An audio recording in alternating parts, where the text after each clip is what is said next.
Hi all வணக்கம். இந்த வீடியோவில் நம்ம பார்க்க போகிற டாபிக் நேமிங் கன்வென்ஷன்ஸ். நேமிங் கன்வென்ஷன்னா நான் ரொம்ப குழப்பலாம் விரும்பல, ரொம்ப சிம்பிளான ஒரு கான்செப்ட் தான் அது. Naming convention is a coding standard which is easier to read, அவ்வளோதான். சின்டெக்ஸ்ன்றது வேறு. சின்டெக்ஸ்ன்றது மஸ்ட்டு. செமிகோலன்றது போடணுன்னா கண்டிப்பாக போடணும், அப்போ தான் ப்ரோக்ராமே ஒர்க் ஆகும். பட் இது நீங்கள் இந்த ஸ்டாண்டர்டை ஃபாலோ பண்ணனா கூட கோடு எழுத முடியும். பட் இந்த ஸ்டாண்டர்டை ஃபாலோ பண்ணிங்கன்னா மற்ற டெவலப்பர் உங்கள் கோடை படிக்கும்போது ஈஸியாக இருக்கும். டக்குன்னு ஓகே, இவங்க இது மெத்தட் எழுதியிருக்காங்க, இது டக்குன்னு ஒரு கிளாஸ் எழுதியிருக்காங்கன்ட்டு இன்னும் பெட்டராக அண்டர்ஸ்டாண்ட் பண்ணால் அந்தந்த கான்செப்ட்ஸ்க்கு போயிடுவோம். ஃபஸ்ட்டு கிளாஸ்னால் என்ன, ரூல்ஸ் எல்லாம் படித்தாச்சு. ஆனால் அந்த கிளாஸை எப்படி எழுதுவாங்கன்னா it should starts with upper case, அவ்வளோதான். ஓகேவா? ஒரு கிளாஸ் எழுதுனாலே அந்த கிளாஸோட நேம், நான் சொல்கிறது கீவேர்ட் கிடையாது. கீவேர்டு எப்போவுமே ஸ்மாலர் கேஸ் தான் இருக்கணும். ஆனால் அந்த கிளாஸுக்கு நீங்கள் ஒரு நேம் கொடுப்பீங்கள்ல, அதை அவங்க ஒரு ஸ்டாண்டர்டை ஃபாலோ பண்ண சொல்கிறாங்க. என்னென்னா கண்டிப்பாக கிளாஸ் நேம் ஃபஸ்ட் லெட்டர் கேபிட்டலில் தான் இருக்கணும். So second it should be a noun. நவுன்னா என்ன சொல்லுவோம்? நேம், பிளேஸ், அனிமல், திங்கணும்ல. அந்த மாதிரி ஏதோ ஒரு குறிப்பிட்ட பெயரை நம்ம கிளாஸ் நேமாக வைக்கணும். ஃபார் எக்ஸாம்பிள், ஸ்டூடெண்டோட டீட்டெயில்ஸை நீங்கள் கலெக்ட் பண்ண வைக்கிறீங்கன்னா ஸ்டூடெண்ட் அப்படின்னு ஒரு கிளாஸ் வைக்கலாம். இல்லைனா ஒரு மேனேஜர் கிளாஸ், ஒரு மேனேஜர் ஸ்க்ரீன்ஸ்க்கான மாடியூல் வைக்கணும்னா மேனேஜர்னு ஒரு கிளாஸ் வைக்கலாம். ஓகேவா? இது நான் சும்மா ஒரு ரஃபாக எக்ஸாம்பிள்ஸ் கொடுக்குறேன். அது உங்களுக்கு போக போக ப்ராக்டிஸில் வரும். ஆனால் உங்களுக்கு நவுன் என்ன தெரியும் இல்லையா? So class kind of noun தான் கொடுக்கணும். ஸோ தட் அது கிளியராக டிஃபைன் ஆகும். ஸோ அப்போ ஒரு ப்ரோக்ராமில் கிளாஸ் நம்ம எழுத போகிறோம். அது கீவேர்ட் கிளாஸ் தான், அது ஸ்மாலில் தான் இருக்கணும். ஆனால் கிளாஸ் நேம் என்ன சொன்னால் ஃபஸ்ட்டு லெட்டர் எப்போவுமே கேபிட்டலில் இருக்கணும். ஸோ நான் ஸ்டூடெண்ட்டுன்னு ஒரு கிளாஸ் எழுதுறேன்னா எஸ் கேபிட்டல் தான். ஓகேவா? ஸ்டூடெண்ட் அப்படின்றது இந்த கிளாஸ் நேம். ரூல்ஸ்லாம் ஒன்று தான், சின்டெக்ஸ் எல்லாமே ஒன்று தான். ஓகேவா? ஆனால் நேமிங் கன்வென்ஷனில் எஸ்ன்றது என்னது? First letter of the class. So இது கேப்ஸில் தான் இருக்கணும், அவ்வளோதான். இதுதான் நம்ம படித்தோம். இதுவே 2 வார்த்தை சேர்ந்த மாதிரி ஒரு கிளாஸ் நேம் இருக்குது. லெட்ஸே ஸ்டூடெண்ட் நேம்னு இருக்குது. ஓகேவா? இப்போ இது டிஃப்ரென்ஷியேட் பண்ணோம்ல, 2 வார்த்தையாக இருக்குது அப்படின்றத டிஃப்ரென்ஷியேட் பண்ணோம். கரெக்டாக? அப்போது செகண்ட் லெட்டரையும் நீங்கள் கேப்ஸாக போடலாம். இப்போ டிஃப்ரென்ஷியேட் பண்ண முடியுதா? Student name. நெக்ஸ்ட் இன்டர்ஃபேஸ் எப்படி எழுதணும்? அதுவும் மோரோவர் கிளாஸ் மாதிரி தாங்க.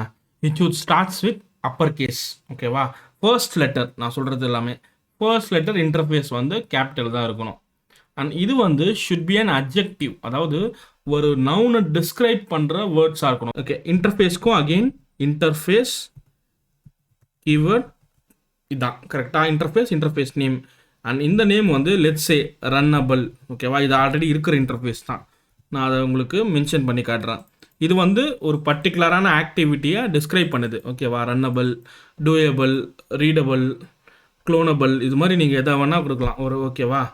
இதை டிஸ்கிரைப் பண்ணுறதுக்கான ஒரு எக்ஸாம்பிளுக்காக தான் இதெல்லாம் சொல்கிறேன். உங்களுக்கு ஒரு ஐடியா வரும். ரீடபிள் அப்படின்றது ஒரு கைண்ட் ஆஃப் இன்டர்ஃபேஸ்க்கு நேம் கொடுக்கலாம். ஓகேவா? ஒரு ஆக்ஷன் குறிக்காமல் அது பர்டிகுலராக டீட்டெயிலாக டிஸ்கிரைப் பண்ணுற மாதிரியான வார்த்தை. ரன்னபிள்னு கொடுத்துட்டு அண்ட் செகண்ட் திங் இன்டர்ஃபேஸோட நேம். அகெயின் இதுலேயுமே செகண்ட் வேர்டு வருதுன்னு வச்சுக்கோங்க, அது ஃபஸ்ட் லெட்டர் கேப்ஸில் இருக்கணும்.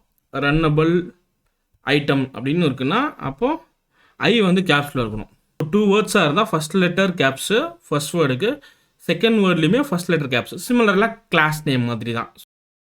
ஸோ தேர்டு ஒரு மெத்தட் எப்படி எழுதலாம்? ஓகேவா? மெத்தட் கிளாஸுக்கும் இன்டர்ஃபேஸ்க்கும் கொஞ்சம் டிஃப்ரென்ஸு. இதோட ஃபர்ஸ்ட் லெட்டர் நம்ம லோவர் கேஸ் லெட்டர் தான் ஸ்டார்ட் பண்ணோம். பேசிக்காக எல்லாமே லோவர் கேஸில் தான் இருக்கும். அண்ட் இது ஷுட் பி எ வேர்ப், அதாவது ஒரு ஆக்ஷனை குறிக்குது. இப்போ இந்த கிளாஸுக்குள்ளே தான் மெத்தட் எழுதணும். ஸோ நான் மெத்தட் எப்படி எழுதுறேன்னா பப்ளிக் வாய்ட். ஸோ மெத்தடுக்கு ரீட் அப்படின்னு நம்ம கொடுக்கலாம். ஸோ இங்கே பார்த்தீங்கன்னா ஆர்ன்றது ஃபஸ்ட் லெட்டர், அதுக்கு ஸ்மாலாக தான் இருக்குது. கரெக்டாக? இது ஒரு ஆக்ஷனை குறிக்குது, ரீட். ஓகேவா? அண்ட் இதுலேயுமே 2 வார்த்தையாக வருது அப்படின்னா செகண்ட் வார்த்தையை நம்ம கேப்ஸில் போடணும். இதுதான் டிஃப்ரென்ஸு. செகண்ட் வார்த்தையும் ஸ்மாலில் போடக்கூடாது, எல்லாமே ஸ்மால் தான். ஃபஸ்ட் லெட்டரும் ஸ்மாலு.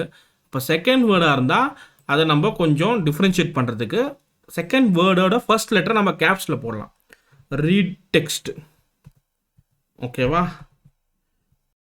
And next variable. இது கொஞ்சம் அடிஷ்னல் பாயிண்ட்ஸோடு இருக்குது.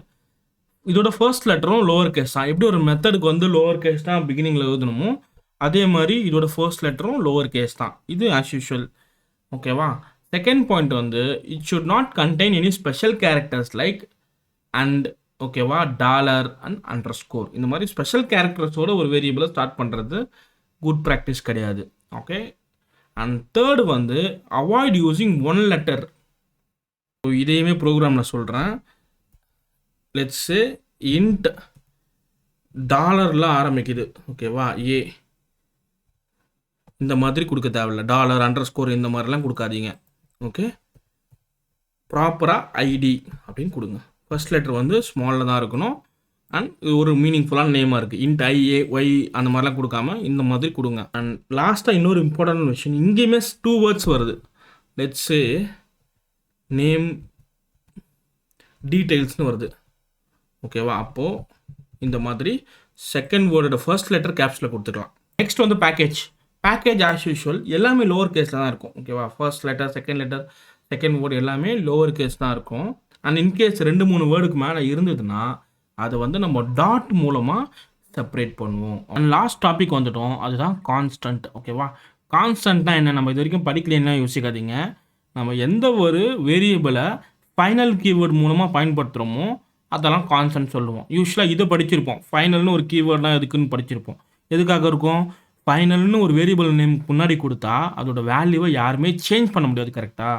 அந்த மாதிரி எழுதுறது எல்லாத்தையுமே நம்ம கான்ஸ்டன்ட்னு சொல்லுவோம், ஓகேவா. அதோட வேல்யூவை யாராலையும் மாற்ற முடியாது, ஏன்னா அதை டிக்ளேர் பண்ணி எழுதும் போதே ஃபைனல்னு ஒரு கீவேர்டை பயன்படுத்தியிருப்போம், ஓகேவா.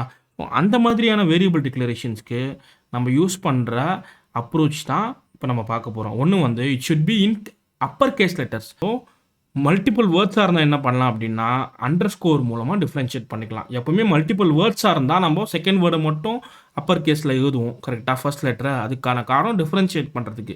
இங்கே எல்லாமே அப்பர் கேஸ்ன்றதுனால அண்டர்ஸ்கோர் மூலமாக ஒரு கான்செப்டை டிஃப்ரென்ஷியேட் பண்ணிக்கலாம். இப்போ கான்செப்ட் எப்படி எழுத முடியும்னா ஆஸ் யூஷுவல் ஃபைனல்னு ஒரு கீவேர்ட் இருக்கணும், ஓகே.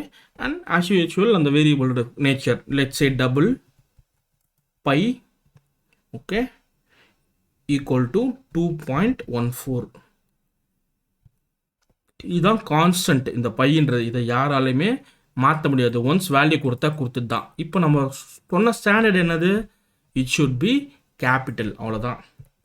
பிஐ இப்படி கொடுக்கணும், பிஐ இந்த மாதிரி தான் நம்ம கான்ஸ்டன்ஸை கொடுக்கணும். அடுத்தது கவுண்ட்டுன்னு ஒன்று கொடுக்குறோம். இப்போ நம்ம என்ன பண்ணுறோம், இன்ட்டுன்னு நான் போடுறேன், ஓகே. கவுண்ட், அப்போ கவுண்ட்டுன்றதும் கண்டிப்பாக கேப்சல் தான், ஓகேவா. 100, ஓகே. மல்டிபிள் வேர்ட்ஸ் இருந்ததுன்னா நம்ம என்ன பண்ணுவோம், அண்டர்ஸ்கோர்னு கொடுத்து கவுண்ட் டேட்டா, சும்மா ஒரு எக்ஸாம்பிள் சொல்கிறேன். ஸோ அண்டர்ஸ்கோர் கொடுத்துருப்போம். ஸோ இப்படி பார்த்தாலே தெரியும் இதெல்லாம், ஓகே, கான்ஸ்டன்ட்ஸ் எல்லாமே கேப்ஸில் இருக்குது.